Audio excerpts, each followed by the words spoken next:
కుశ చీరాజినధరం, నేను కేవలం నారచీరలే కట్టుకుంటాను.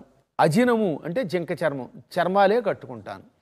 ఫలమూలాసినంచమాం, పళ్ళు మూలాలు అంటే దుంపలు, కందమూలాలు మొదలైన వాటిని అసినం తినేవానినిగా మాం నన్ను విద్ధి గ్రహించు. ప్రణిహితం ధర్మే విద్ధి ప్రణిహితం ధర్మే, తాపసం వనగోచరం. ఇది రామాయణంలో అయోధ్యాకాండంలో 50వ సర్గలో 44వ శ్లోకం. గురుగారు నేను ఇక్కడే అంటే ఇంకొక చిన్న ప్రశ్న ఇక్కడే అడుగుతాను గురుగారు, ఏమనుకోవద్దు. మీరు ఇప్పుడు ఏదైతే చెప్పారో నేను ఫలాలు తింటాను, నారవస్త్రాలు కట్టుకుంటానని రాముడు అన్నారు అని అంటున్నారు కదండి. కానీ కొంతమంది రాముడు అరణ్యవాసం చేసేటప్పుడు మాంసాహారాన్ని తీసుకునేవాడు, రాముడు క్షత్రియుడు కాబట్టి మాంసాహారాన్ని తీసుకునేవాడు అంటారు.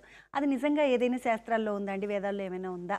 ఇప్పుడు ఈ తెలియకపోవటం వల్ల కొంతమంది పౌరాణికులు రాముడికి రామాయణానికి అపచారం చేసి తద్వారా ప్రజల్ని చాలా బాధ పెడుతున్నారు. వాళ్ళందరికీ రాముడి వల్ల ఎప్పుడొకప్పుడు కనువిప్పు కలుగుగాక. రాముడు ఒక మాట అంటే రెండో మాట అంట కదా, రామో ద్విర్నాభిభాషతే అంటే రాముడు రెండవ మాట మాట్లాడు. రాముడు సత్యవాక్య పరిపాలనా ధురంధరుడు అని చెబుతున్నాం. ఇప్పుడు రాముడు అయోధ్యాకాండలో 50వ సర్గలో ఈ 44వ శ్లోకంలో ఏం చెప్పాడు? నేను నారచీరలు కట్టుకుంటాను, జగ్గ చర్మాలు కట్టుకుంటాను, ఫల మూల అసినంచ మాం విద్ధి ప్రణిహితం ధర్మే తాపసం అనగోచరం అన్నాడు. నేను పళ్ళు కందమూలాలే తింటాను, నేను తపస్సు చేసుకునేటటువంటి వ్యక్తిగా నన్ను గుర్తించు, నన్ను గ్రహించు, విద్ధి గ్రహించు అన్నాడు. ఎవరితో? గుహుడితో. గుహుడంతటి పరమభక్తుడితో నేనేమి తన్ను ప్రస్తుతానికి నీళ్లు తాగుతాను అన్నాడు. రేపు పొద్దున అడవిలో ఆయన మాంసం తిన్నాడు అన్నాడంటే అన్నవాడు పాపాత్ముడు, రావణాసురుడి యొక్క అనుచరుడైన అయి ఉండాలి, రామాయణాన్ని అర్థం చేసుకునేవాడు అయి ఉండాలి. దీనికి గల కారణం కూడా చెప్తున్నాను నేను. ఇప్పుడు అరణ్యకాండలో కబంధుడు అనేవాడిని చంపాడు రాముడు.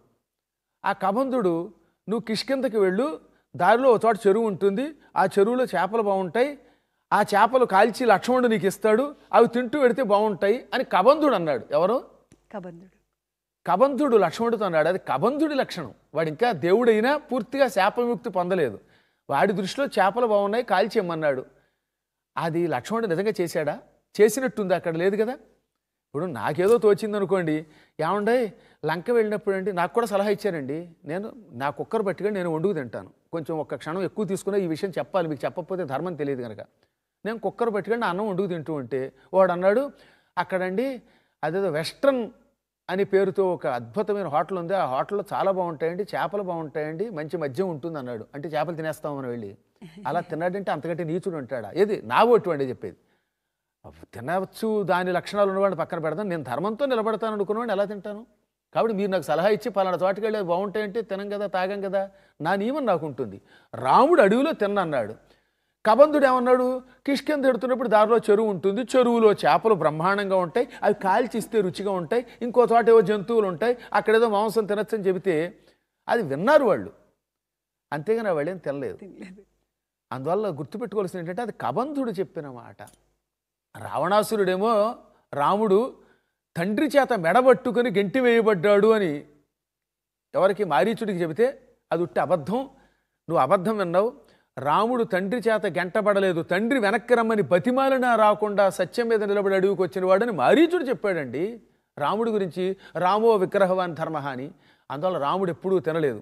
పైగా దీనికి ఇంకో ప్రమాణం, ఇది అయోధ్యాకాండలో రాముడు చెప్పిన మాట, అరణ్యకాండలో అది కబంధుడి మాట, మనం పట్టించుకోకూడదు.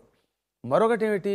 సుందరకాండంలో నమాంసం రాఘవో భుంక్తే నచాపి మధుసేవతే అని హనుమంతుడు సీతతో చెప్పాడు.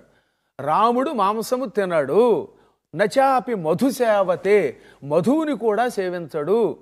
నైవ దంశాన్న మశకాన్న కీటాన్న సరీసృపాన్, నీ మీద ప్రేమతో ఒంటి మీద అడవి ఏగలు వాలుతున్నా, పాములు వెళ్ళిపోతున్నా, చీమలు వెళ్ళిపోతున్నా పట్టించుకోవటం లేదు అని స్వయంగా హనుమంతుడు చెప్పాడు. కాబట్టి తెలియక పిచ్చమాటలు మాట్లాడచ్చు. అరణ్యవాసం అయిన తర్వాత ఆయన ఏం తిన్నాడో మనం చూడలేదు, చిన్నప్పుడు ఏం తిన్నాడో దాని గురించి వాల్మీకి రాయలేదు. కానీ అడవిలో ఉన్నప్పుడు ఆయన క్షత్రియుడు గనక మాంసం తిన్నాడు అని ఎవరన్నా అంటే ఆ వ్యక్తి పాపానికి ప్రాయశ్చిత్తం రాముడు తప్ప మరొకడెవడూ విధించలేడు. అని నేను మొహమాట లేకుండా ఘంటాపథంగా చెబుతున్నాను. ఏదో 100 శ్లోకాలు చదివిన వాడితో నేను వాదిస్తానని చెప్పే గడ్డి పరకలతో నేను వాదించను. ఎందుకంటే 100 శ్లోకాలు కాదు, రామాయణ 24,000 శ్లోకాలు అప్పచెబుతాను, కాసుకోమనండి ఎవరినైనా సరే. కాబట్టి అది కబంధుడు చెప్పిన మాటలను మనం కబంధుడు చెప్పాడని ఒక సూచన చెయ్యాలి. చెయ్యకుండా రాముడు తిన్నాడంటే అది తప్పే సందేహం లేకుండా. రాముడు శాకాహారి, ఆ శాకాహారంతో వెళ్ళాడు.